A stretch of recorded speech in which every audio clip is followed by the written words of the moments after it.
السلام عليكم ورحمة الله وبركاته. تحياتي لكم أيها الأحبة الكرام. تحياتي للطلبة طلبة الصف السادس الابتدائي. طبعا هاي أسئلة امتحان نصف السنة للصف السادس الابتدائي، المادة رياضيات. السؤال الأول شي يقول: أليف، اكتب العدد الصحيح لكل مما يأتي. أول وحدة صعود 8 طوابق. راح أحل اللي ينحل بالأسئلة والباقيات أحلهن لكم بورقة. صعود 8 طوابق، صعود يعني زائد، يعني 8 طوابق يعني زائد 8. هاي أول وحدة. هنا هبوط طائرة 4 متر. هبوط بما أنه هبوط إذا طرح، إذا ناقص يعني نزول، فيصير ناقص 4. هنا عندك بمستوى سطح البحر. بما أنه بمستوى سطح البحر إذن الجواب يكون يساوي 0. هنا عندنا السؤال الثاني، العفو، السؤال الأول باء: قارن بين العددين مستعملا الرمز أكبر أو أصغر أو يساوي. عندنا هذا -4، أولا -24 وهاي -18. منو الأكبر؟ طبعا كل ما يصغر الرقم هو يكون أكبر بالسالب كل ما يصغر الرقم يكون أكبر، فلذلك هذا يكون أكبر من هذا، يعني 24 أصغر من 18، فلذلك راح تكون العلامة بهالاتجاه، يعني -18 أكبر من -24. النقطة الثانية 35 وهاي -35، إذا ياهو راح يكون أكبر، طبعا الموجب هو أكبر شيء أكيد، 35 أكبر من -35. نجي للسؤال الثاني. السؤال الثاني شي يقول: جد ناتج ما يأتي مستعملا طريقة الإشارات. هنا عندنا شنو؟ -30 ضرب -40. طبعا هنا هاي راح احلها لكم، هنا موجودة تحلها سهلة الضرب مالتها. السالب بالسالب احنا مثل ما معلوم عندنا السالب بالسالب يطلع موجب، فتطلع الإشارة موجبة. الصفر راح ننزل صفرين ونضرب 3 في 4 12، والناتج يكون موجب 1200. هاي المسألة حليناها هنا. النقطة الثانية -300 زائد 55. هاي -300 زائد 55، خل احلها لكم بورقة. قلنا هاي النقطة الثانية -300 زائد 55، هاي هنا راح احلها لكم بهاي الورقة. -300 زائد 55، هذا جمع ومختلفات الإشارات ايش راح يكون؟ راح اخذ إشارة الأكبر وأطرح، فلذلك راح اخذ إشارة 300 وأطرح. طبعا دائما ينطرح الرقم الصغير من الكبير، فهذا الرقم 300 صفر يروح 5 ما يصير، وهذا الصفر نفس الشيء، فآخذ واحد من الثلاثة، هاي تبقى 2، يروح واحد لهنا يصير 10، وآخذ من عنده واحد يبقى 9، وهذا يصير 10 عندي، فصار 10 ناقص 5 يصير 5. هنا هاي 9 يروح 5 يبقى 4، وهذا الاثنين راح ينزل، والناتج بالسالب 245. النقطة اللي بعدها -18 تقسيم -3. طبعا نقدر نحلها هنا، بما أنه سالب تقسيم السالب يطلع عندي موجب. السالب مثل الضرب، التقسيم يعني مثل الضرب، إذا سالب تقسيم سالب يطلع عندي موجب. 18 تقسيم 3 يساوي 6. هاي انتهينا من عندها. نجي للفرع باء شي يقول: اكتب العبارة الجبرية للآتي. العبارة الجبرية هذا: 1 أكثر من حاء ب10. خل أحلها بالأسئلة ما طول عندي مجال. أكثر من حاء ب10. من دائما بعد المن يصير بالبداية، دائما يصير يجي اللي يجي بعد المن يصير بالبداية، فهو شي يقول أكثر من حاء. من حاء بيش ب10. حاء اللي يجي بعد المن نخليها بالبداية حاء، وأكثر تعني الزائد، وشقد ب10. هاي 10. هاي انتهت الأولى. الثانية شي يقول ينقص عن صاد ب7، ودائما اللي يجي بعد العن كذلك يصير بالبداية. الصاد تصير بالبداية صاد عن. ينقص طبعا طرح ينقص، وب7 هاي 7. ينقص عن صاد ب7 طلعت صاد ناقصة. هاي النقطة الأخرى -35 مقسوما على. اللي يجي بعد العلى دائما يصير بالنهاية. اللي يجي بعد العلى دائما يصير بالنهاية. فايش تصير المسألة؟ تصير -35 تقسيم لام. وانتهت المسألة هاي. وصلنا وياكم للسؤال الثالث.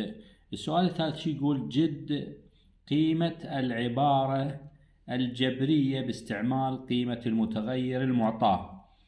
عندنا هاي الأولى 9 زائد نون يساوي 9 زائد نون تقسيم بين قوسين طبعا تقسيم 3، والنون معطيناها 6. فخلنا أحلها لكم. هاي هنا راح أحلها. نقطة أولى 9 هاي بين قوس زائد نون تقسيم 3، والنون شقد مطيناها؟ مطيناها 6. فش أسوي؟ أعوض مكان النون، أعوض 6. أجيبها أخليها بين قوس 9 زائد النون قلنا 6، هاي 6 تقسيم 3 يساوي 6 تقسيم 3. ايش قد يصير؟ 6 تقسيم 3 15.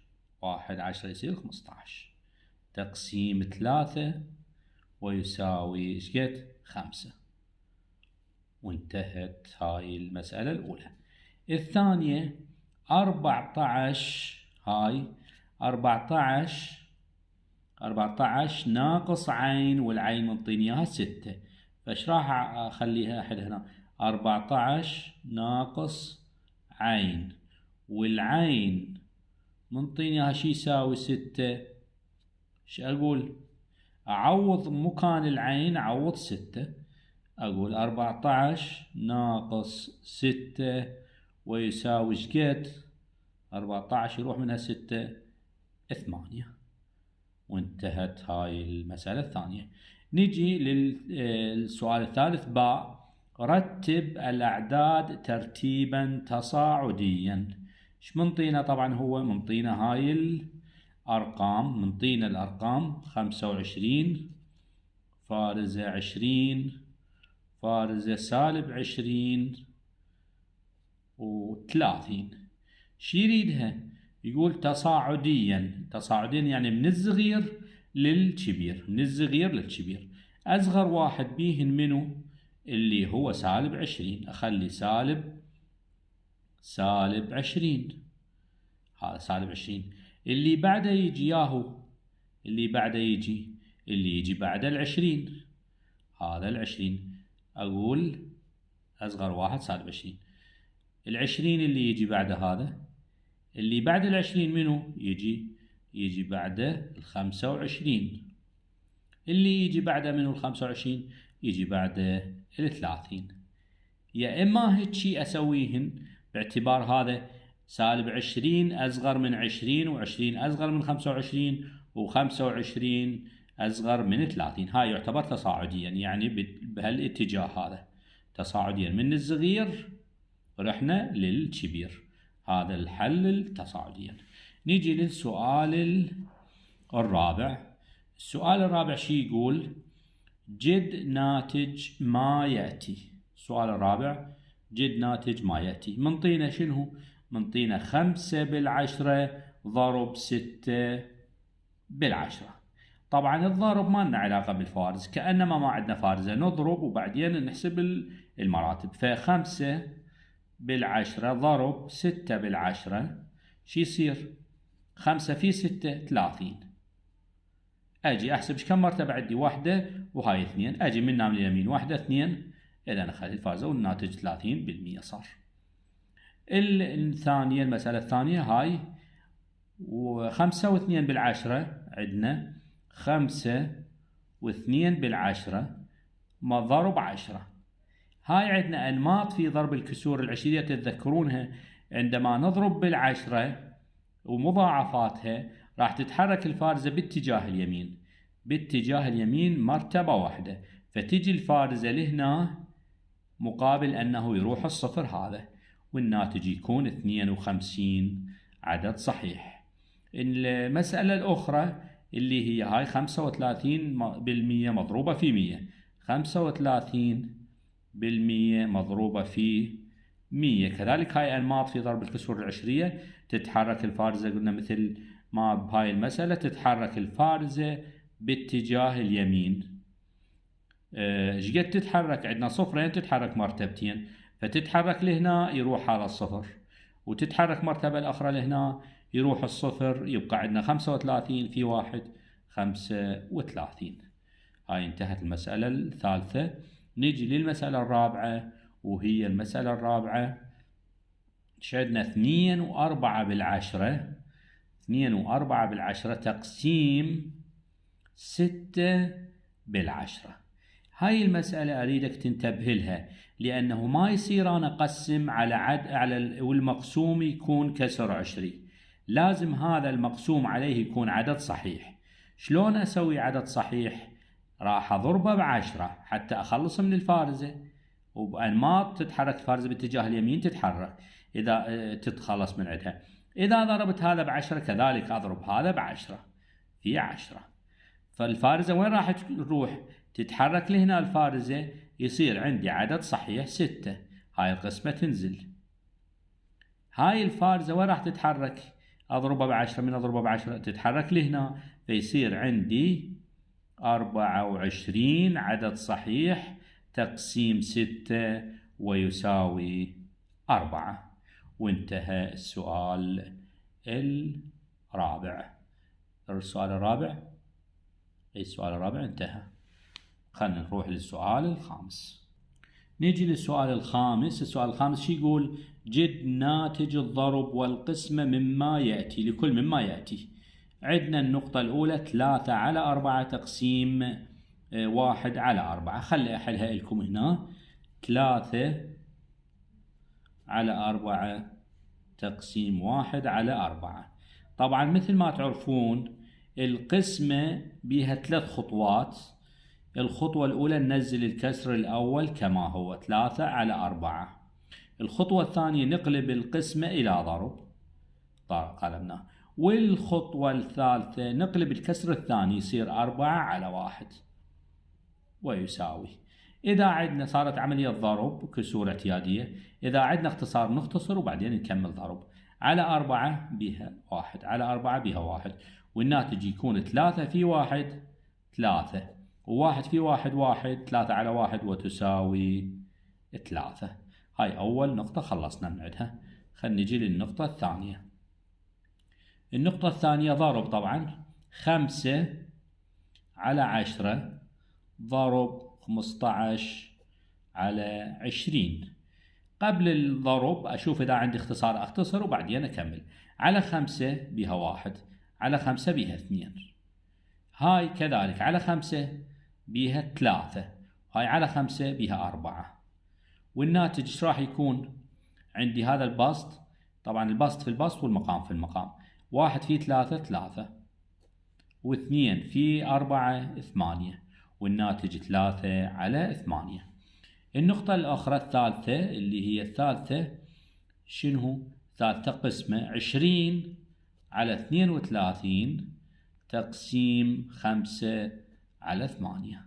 تقسيم، هاي التقسيم مثل ما نعرف أنه ننزل الرقم الأول كما هو على 32، 20 على 32.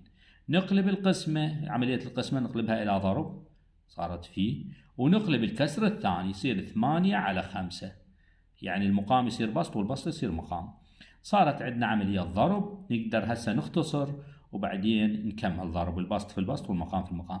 عندي هنا العفو، عندي هنا على 8 هاي وهاي راح اختصرها، على 8 بها 1، على 8 بها 4. هنا كذلك على 4 اقدر اختصر 1، وهاي على 4 بها 5، وصارت على 5 بها 1، هاي على 5 بها 1، والناتج راح يكون 1 في 1 1، و1 في 1 1، 1 على 1 يساوي 1. وانتهت هاي عندنا المسألة. المسألة الأخرى عندنا هاي اللي هي المسألة الرابعة. 4، الأربعة شو تقول؟ 9 على 8 تقسيم 3 على 4 زائد 2 على 1. هاي المسألة الرابعة، النقطة الرابعة. خلينا نحلها هنا. طبعا بالبداية عندنا احنا مثل ما تعرفون ترتيب عمليات، راح اخلص من القسمة وبعدين ارجع للزائد.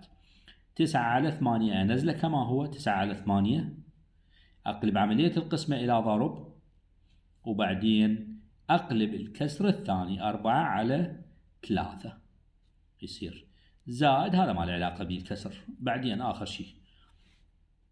هسه اذا عندي عملية اختصار اختصر، على 4 بها 1، على 4 بها 2، هاي 8 طبعا، على 4 بها 2. هنا على 3 بها 1، على 3 بها 3، والناتج ايش طلع عندي؟ 3 في 1، اخليها هنا 3 في 1 3، وهنا 2 في 1 2، زائد ما انسى هذا الزائد 2 على 1. هاي صارت عندي عملية جمع، وعملية جمع تحتاج إلى توحيد مقامات. بما أنه هذا هو 2 أكبر الموجودات، إذن راح يصير المقام عندي الجديد 2. أخذ المقام الجديد 2 أقسمه على المقام القديم، 2 تقسيم 2 بها 1، 1 في 3 3 زائد 2 تقسيم 1، 2 تقسيم 1 2، 2 في 2 4، والناتج 3 زائد 4 يصير 7 على 2. وانتهت المسألة وانتهى السؤال الخامس. نجي للسؤال السادس. شو يقول السؤال السادس؟ تم توزيع 40 دجاجة على عدة حقول صغيرة، فإذا وضعت 4 دجاجات في كل حقل فما عدد الحقول؟ يريد عدد الحقول. اكتب معادلة تمثل المسألة وحلها. اكتب معادلة. شو نسوي أول شيء؟ أول شيء يقول نفرض الحقول حاء. هاي الحل. نفرض الحقول تمثل حاء. شو يقول هو؟ تم توزيع. التوزيع قسمة، التوزيع يعني قسمنا وزعنا، مثل ما تقول من تلقي توزيع يعني قسمة، يعني عندك انت شيء ووزعته يعني قسمته، فلذلك راح تكون المسألة 40 تقسيم حاء. شو يساوي؟ طلع لنا 4 دجاجات، فلذلك راح تكون حاء تساوي 40، هاي معادلات قسمة صارت، تقسيم 4 وتساوي، طبعا الصفر ينزل، 4 تقسيم 4 1، والصفر ينزل وتصير 10. طلعت عندنا 10 حقول. 10 حقول هي هاي المعادلة، والحقول طلعت عندنا 10. تمنياتنا لكم بالنجاح والتوفيق.